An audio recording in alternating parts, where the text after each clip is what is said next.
Madam, കടകളും വാണിജ്യ സ്ഥാപനങ്ങളും ഷോപ്പ് രജിസ്ട്രേഷൻ എടുക്കണം എന്നത് നിർബന്ധമാണ്. ഷോപ്പ് നിയമം ബാധകമായ ഒരു സ്ഥാപനം പ്രവർത്തനം ആരംഭിച്ച് 60 ദിവസത്തിനുള്ളിൽ രജിസ്ട്രേഷനുള്ള അപേക്ഷ നിശ്ചിത ഫീ അടച്ച് ഓൺലൈനായി തന്നെ ചെയ്യേണ്ടതാണ്. ഇങ്ങനെ ലഭിക്കുന്ന രജിസ്ട്രേഷൻ സർട്ടിഫിക്കറ്റിന്റെ വാലിഡിറ്റി ആ കലണ്ടർ ഇയർ അവസാനിക്കുന്നത് വരെ മാത്രമേ ഉള്ളൂ. ഓരോ വർഷവും നവംബർ 30-ാം തീയതിക്ക് മുമ്പായി റിന്യൂവലിനുള്ള അപേക്ഷയും നിശ്ചിത ഫീയോടൊപ്പം ഓൺലൈനായി തന്നെ നൽകേണ്ടതാണ്. രജിസ്ട്രേഷനും റിന്യൂവലിനുമുള്ള ഫീ ഏകീകൃതമാണ്.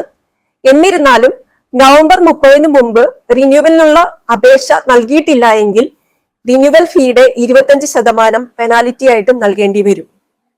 രജിസ്ട്രേഷൻ എടുക്കുക, റിന്യൂവൽ നടത്തുക, രജിസ്ട്രേഷൻ സർട്ടിഫിക്കറ്റ് എക്സിബിറ്റ് ചെയ്യുക, ഇവയൊക്കെ ചെയ്യാതിരുന്നാൽ ഒരു തൊഴിലുടമ ഓരോ ഒഫൻസിനും 5000 രൂപ വീതവും ഒഫൻസ് കണ്ടിന്യൂ ചെയ്യുന്ന ദിവസങ്ങളിൽ ഓരോ ദിവസത്തിനും 250 രൂപ വീതവും പെനാലിറ്റി അടയ്ക്കേണ്ടതായി വരും.